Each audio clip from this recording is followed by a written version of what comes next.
Tu es là. C'est peut-être 3 heures du matin, ou 4 heures, ou juste un moment où le silence devient trop lourd et les pensées trop rapides. Quelque chose te pèse, quelque chose que tu ne sais pas toujours nommer. Et tu es là seul avec ça. Cette vidéo est pour toi, juste pour toi. Je ne vais pas te proposer des solutions. Je ne vais pas te dire que demain tout ira mieux, je ne le sais pas.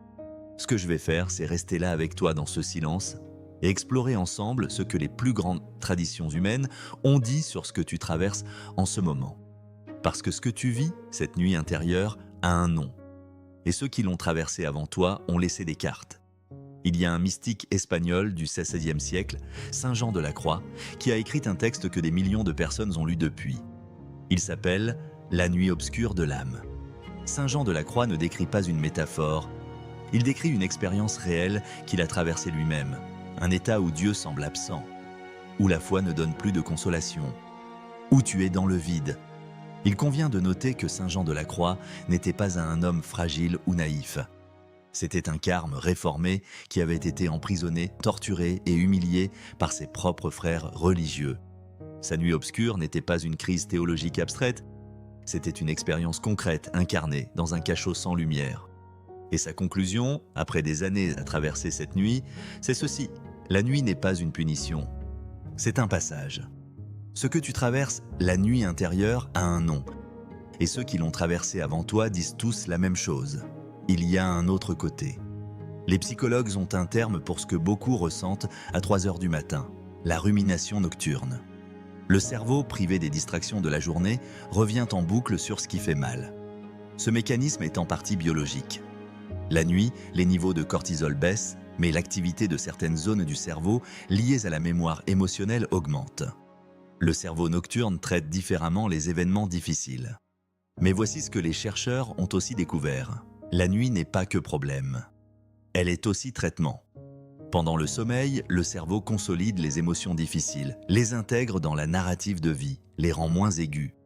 Les rêves sont souvent une tentative du cerveau de mettre en récit ce qui résiste encore. La nuit intérieure, ce moment où tu es face à toi-même sans échappatoire, peut être douloureuse précisément parce qu'elle est nécessaire. Parce que quelque chose cherche à être vu, intégré, traversé. Je veux être honnête avec toi. Je ne vais pas te dire que tout va bien se passer. Je ne le sais pas. Mais je peux te dire ce que des milliers de personnes, à travers les siècles et les cultures, ont expérimenté. La souffrance qui est traversée, pas niée, pas anesthésiée, mais vraiment traversée, finit par transformer. Eckhart Tolle raconte que sa propre transformation intérieure a commencé à l'instant le plus bas de sa vie. À 29 ans, il se réveillait chaque matin avec un sentiment de désespoir absolu. Et c'est dans ce vide total qu'il a rencontré quelque chose. Peu importe comment tu appelles ce quelque chose. Dieu, la présence, le vide, le silence. Ce que les traditions disent, c'est que la nuit intérieure n'est pas un accident. C'est souvent un appel à descendre plus profond. Le philosophe et psychiatre Karl Jaspers parlait de situations limites, ces moments où nos structures habituelles d'existence se brisent. La mort, la souffrance, la culpabilité, le combat. Pour Jaspers, ces situations ne sont pas des obstacles à l'existence authentique. Elles en sont la condition. C'est précisément quand nos masques tombent, quand nos certitudes s'effacent, que nous pouvons toucher quelque chose de réel.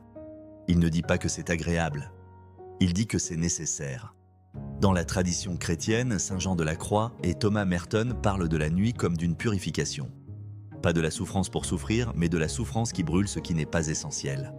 Merton, moine trappiste et l'un des écrivains spirituels les plus lus du XXe siècle, décrit la nuit obscure comme le moment où Dieu cesse de se manifester dans les consolations ordinaires. Les émotions douces, les certitudes confortables, les expériences de paix faciles, pour inviter à une relation plus profonde, plus nue, plus vraie.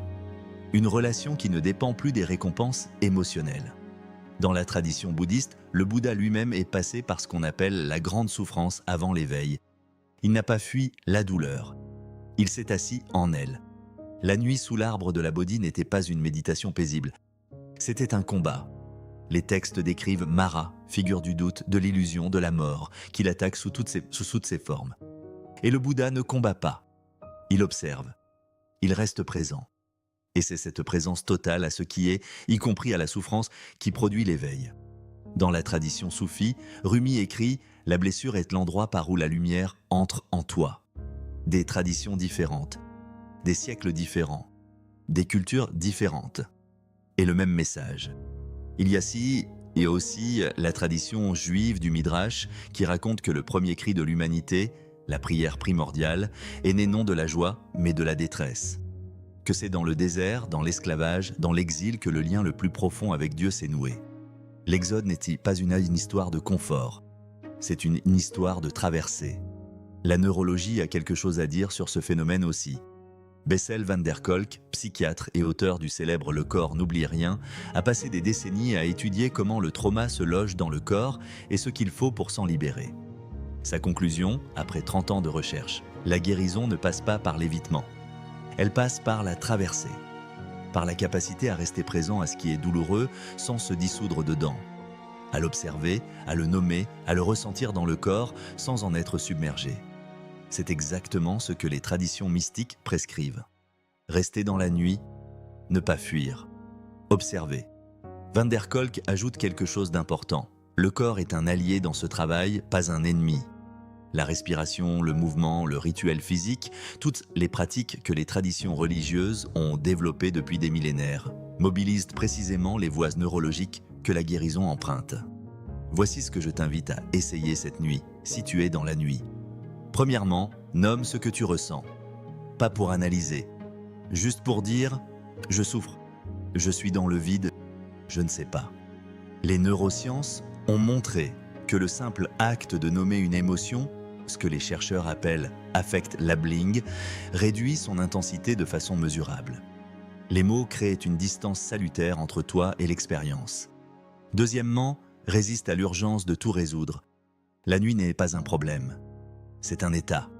Il passe. Troisièmement, si tu peux, écris. Une phrase, une demi-page, quelque chose de vrai. L'acte d'écrire crée une distance entre toi et la pensée. Et cette distance est déjà une forme de liberté. James Pennebaker, dont j'ai parlé dans la vidéo précédente, a montré que 15 minutes d'écriture expressive par jour pendant 3 jours suffisent à améliorer significativement le bien-être et les marqueurs immunitaires.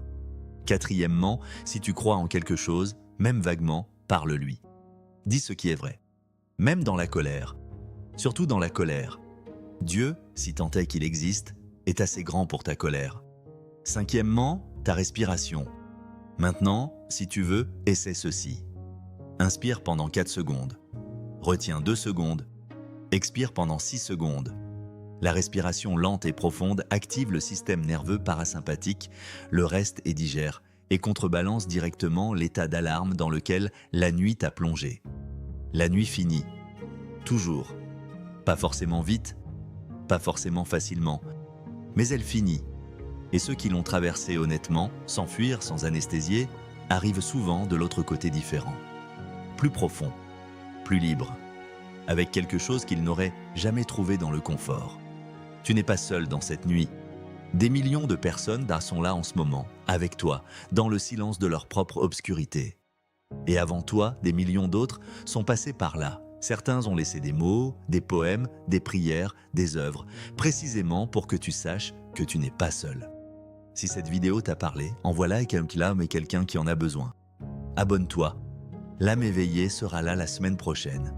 Like si tu crois en Dieu ou si cette vidéo t'a fait du bien.